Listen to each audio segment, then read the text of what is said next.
Hello friend, मैं आकांक्षा तिवारी आप सबका अपने यूट्यूब चैनल में स्वागत करती हूँ। तो फ्रेंड, आज हम सब होम साइंस में भोजन एवं पोषण पढ़ेंगे।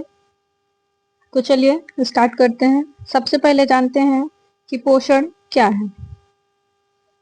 पोषण वह प्रक्रिया है जिसमें भोजन के पोषक तत्वों को ग्रहण किया जाता है, पचाया जाता है, अवशोषित एवं उपयोग किया जाता है, जिससे शरीर को ऊर्जा मिलती है, वृद्धि होती है तथा शरीर स्वस्थ रहता है। अब देखते हैं कि पोषण के मुख्य कार्य क्या क्या हैं। तो सबसे पहले पोषण का कार्य होता है शरीर को ऊर्जा प्रदान करना। दूसरा कार्य है शरीर की वृद्धि एवं विकास करना। तीसरा कार्य है शरीर की मरम्मत और ऊतकों का निर्माण करना। अगला पॉइंट है रोगों से सुरक्षा, अर्थात प्रतिरोधक शक्ति देना, हमारे शरीर की प्रतिरोधक शक्ति बढ़ाना, जिससे हम रोगों के खिलाफ हमारी जो शरीर होती है वो लड़ सकती है। अगला कार्य है शरीर की क्रियाओं का नियमन करना। तो चलिए फ्रेंड, अगला टॉपिक देखते हैं। दूसरा टॉपिक है पोषक तत्व के प्रकार। पोषक तत्व कितने प्रकार के होते हैं? पोषक तत्व दो प्रकार के होते हैं। पहला है मैक्रोन्यूट्रिएंट्स, दूसरा है माइक्रो न्यूट्रिएंट्स। जो मैक्रो न्यूट्रिएंट्स होते हैं, अर्थात हमारे शरीर में जिसकी आवश्यकता या जिसकी मात्रा अधिक होती है, हमें अधिक मात्रा में जिसकी जरूरत होती है, उसे मैक्रो न्यूट्रिएंट्स कहते हैं। जो माइक्रो होता है, माइक्रो का अर्थ होता है सूक्ष्म या लघु। तो हमारे शरीर को जो कम मात्रा में जिसकी आवश्यकता होती है जिन पोषक तत्वों की, उसे माइक्रो न्यूट्रिएंट्स कहते हैं। तो देखते हैं मैक्रो न्यूट्रिएंट्स के अंतर्गत कौन कौन से पोषक तत्व आते हैं। इसमें आता है कार्बोहाइड्रेट, प्रोटीन, वसा, ये विटामिन नहीं आएगा और खनिज लवण भी नहीं आएगा। तो विटामिन और खनिज लवण इसमें नहीं आएगा।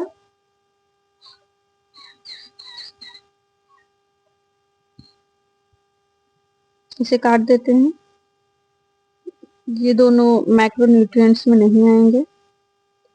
मैक्रोन्यूट्रिएंट्स के अंतर्गत कार्बोहाइड्रेट, प्रोटीन, वसा, जल आता है, और माइक्रोन्यूट्रिएंट्स में विटामिन और खनिज लवण आता है। आग इसके बाद नेक्स्ट टॉपिक देखते हैं। कार्बोहाइड्रेट है। कार्बोहाइड्रेट के मुख्य स्रोत देखते हैं क्या क्या है। अनाज, दाल, आलू, शक्कर, गुड़। इसका कार्य क्या है? ऊर्जा प्रदान करना। इसके प्रकार सरल कार्बोहाइड्रेट और है जटिल कार्बोहाइड्रेट, जिसमें शक्कर, सरल कार्बोहाइड्रेट में शक्कर और गुड़ आता है। जटिल कार्बोहाइड्रेट में अनाज, दाल और इसी प्रकार से बहुत सी इसके बहुत से स्रोत हैं। इसके बाद देखते हैं कि कार्बोहाइड्रेट का ऊर्जा मूल्य कितना होता है। 1 ग्राम कार्बोहाइड्रेट से हमें 4 कैलोरी ऊर्जा प्राप्त होती है। आगे देखते हैं। आगे है प्रोटीन। प्रोटीन का मुख्य स्रोत देखते हैं। दाल, दूध, अंडा, मांस, सोयाबीन। इन सब से हमें अच्छी मात्रा में प्रोटीन प्राप्त होती है। ये सब प्रोटीन के अच्छे स्रोत हैं। सोयाबीन में सबसे अधिक मात्रा में प्रोटीन पाया जाता है, लेकिन जो मांस की प्रोटीन होती है वो अधिक अच्छी होती है। देखते हैं इसके कार्य क्या हैं। प्रोटीन के कार्य क्या क्या हैं। प्रोटीन शरीर निर्माण का कार्य करता है, हमारे शरीर का निर्माण करता है, ऊतकों की मरम्मत करता है, प्रतिरोधक शक्ति बढ़ाता है। प्रोटीन के प्रकार। प्रोटीन के प्रकार पूर्ण प्रोटीन, जिसमें सभी आवश्यक अमीनो अम्ल पाए जाते हैं लगभग लगभग, उसे पूर्ण प्रोटीन कहेंगे, जैसे दूध, अंडा। और अपूर्ण प्रोटीन जैसे दालें, अनाज। अपूर्ण प्रोटीन में जो आवश्यक अमीनो अम्ल होते हैं उसमें से कुछ आवश्यक अमीनो अम्ल नहीं पाए जाते हैं। इसका ऊर्जा मूल्य कितना है? अगर हम 1 ग्राम प्रोटीन ग्रहण करते हैं तो हमें 4 कैलोरी ऊर्जा प्राप्त होती है। आगे देखेंगे। नेक्स्ट है वसा। वसा के मुख्य स्रोत अगला टॉपिक है वसा। देखते हैं कि वसा के मुख्य स्रोत कौन कौन से हैं। वसा के मुख्य स्रोत घी, तेल, मक्खन, मेवे। वसा के कार्य क्या है? वसा हमें ऊर्जा देता है और शरीर को गर्म रखता है। इसके साथ ही साथ विटामिन ए, डी, ई, के अवशोषण में सहायक होता है। जो विटामिन ए, डी, ई, के है, ये वसा में घुलनशील विटामिन है। इसीलिए यदि हमारे शरीर में वसा की मात्रा कम होगी तो इन विटामिनों का हमारे शरीर में अवशोषण नहीं हो पाएगा। तो अब आगे देखते हैं कि वसा का ऊर्जा मूल्य क्या है। यदि हम 1 ग्राम वसा ग्रहण करते हैं तो हमें 9 कैलोरी ऊर्जा प्राप्त होती है। अगला टॉपिक देखते हैं विटामिन। विटामिन का कार्य क्या है? यह शरीर की क्रियाओं का नियमन करता है और रोगों से हमारे शरीर की रक्षा करता है। इसके प्रकार विटामिन वसा में घुलनशील विटामिन और जल में घुलनशील विटामिन, इसे हम 2 भागों में बांट सकते हैं। एक होता है कि वसा में घुलनशील विटामिन और दूसरा जल में घुलनशील विटामिन। वसा में घुलनशील विटामिन ए, डी, ई, के, जिसे हम शॉर्ट फॉर्म में एडेक कहते हैं, और जल में घुलनशील विटामिन बी कॉम्प्लेक्स और सी। इसके मुख्य स्रोत क्या क्या हैं? फल, सब्जियां, दूध, अंडा, अनाज, ये सब इसके मुख्य स्रोत हैं। देखते हैं अगला टॉपिक। अगला टॉपिक है खनिज लवण। देखते हैं खनिज लवण के कार्य क्या क्या हैं। खनिज लवण शरीर की वृद्धि, हड्डियों व दांतों का निर्माण, रक्त निर्माण, तंत्रिकाओं की रक्षा, तंत्रिकाओं का निर्माण करने का कार्य करता है। इसके मुख्य स्रोत हैं दूध, हरी सब्जियां, दालें, अनाज, फल। महत्वपूर्ण खनिज कैल्शियम, आयरन, आयोडीन, फास्फोरस। देखते हैं अगला टॉपिक। अगला टॉपिक है जल। जल के कार्य क्या क्या हैं? सभी शारीरिक क्रियाओं के लिए जल आवश्यक होता है। शरीर का तापमान नियंत्रित करना, पोषक तत्वों का परिवहन करना, ये सभी कार्य जल के द्वारा ही किया जाता है। इसके स्रोत हैं पानी, दूध, फल, सब्जियां इत्यादि। अगला टॉपिक देखते हैं। अगला पॉइंट है कि संतुलित आहार। संतुलित आहार क्या होता है? वह आहार जिसमें सभी पोषक तत्व उचित मात्रा में हो, उसे संतुलित आहार कहते हैं। संतुलित आहार के घटक कार्बोहाइड्रेट, प्रोटीन, वसा, विटामिन, खनिज लवण, जल, ये सब संतुलित आहार के घटक हैं। अगला पॉइंट देखते हैं। अगला पॉइंट है दैनिक आहार की अनुशंसित मात्रा। आरडीए आईसीएमआर के द्वारा प्रस्तावित है जो, उसमें देखते हैं पोषक तत्व, ऊर्जा, प्रोटीन, वसा, कैल्शियम, आयरन, विटामिन ए और विटामिन सी।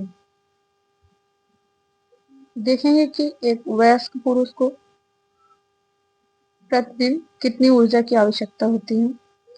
तो एक वयस्क पुरुष को प्रतिदिन 2400 कैलोरी की ऊर्जा होती है और वयस्क महिला को 1900 कैलोरी की आवश्यकता होती है। और बच्चे जो 10 से 12 वर्ष के बच्चे होते हैं उनको 2200 कैलोरी की जरूरत होती है प्रतिदिन। प्रोटीन, वयस्क पुरुष को 60 ग्राम प्रोटीन की आवश्यकता होती है प्रतिदिन, वयस्क महिला को 55 ग्राम और बच्चों को 40 ग्राम पर डे प्रोटीन की आवश्यकता होती है। वसा, जितना हम ऊर्जा प्राप्त कर रहे हैं, हमें जितनी ऊर्जा की आवश्यकता है या जितना उसका 25 से 30% हमें वसा से प्राप्त होना चाहिए ऊर्जा।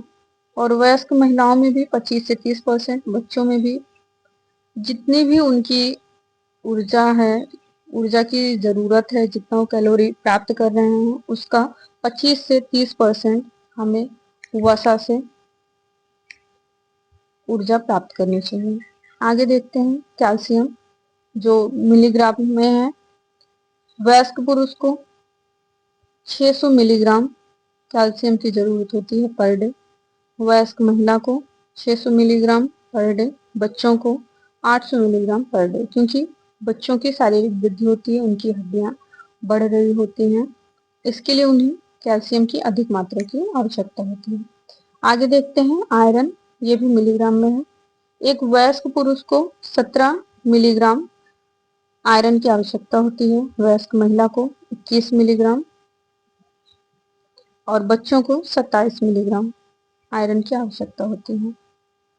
विटामिन ए जो इंटरनेशनल यूनिट में मेजर किया जाता है, एक वयस्क पुरुष को 600 इंटरनेशनल यूनिट की आवश्यकता होती है विटामिन ए की, और वयस्क महिला को भी और बच्चों को भी इन सबको 600 इंटरनेशनल यूनिट विटामिन ए की आवश्यकता होती है। विटामिन सी जो मिलीग्राम में मेजर किया जाता है, एक वयस्क पुरुष को 40 मिलीग्राम विटामिन सी की आवश्यकता होती है, वयस्क महिला को 40 मिलीग्राम विटामिन सी की आवश्यकता होती है और बच्चे को भी 40 मिलीग्राम विटामिन सी की आवश्यकता होती है। तो फ्रेंड, इस प्रकार से ये 10 टॉपिक था जिसे आज हम शॉर्ट में देखे हैं। अब इन सभी 10 टॉपिक को आगे हम डिटेल वीडियो बना के आप सबको बताएंगे। तो फ्रेंड्स, आप सबको मेरी कोशिश जैसी भी लगी हो ज़रूर बताइएगा। अच्छी लगी हो तो लाइक करिएगा, वीडियो को शेयर करिएगा और मेरे चैनल को सब्सक्राइब करिएगा। देखने के लिए, सपोर्ट करने के लिए थैंक यू।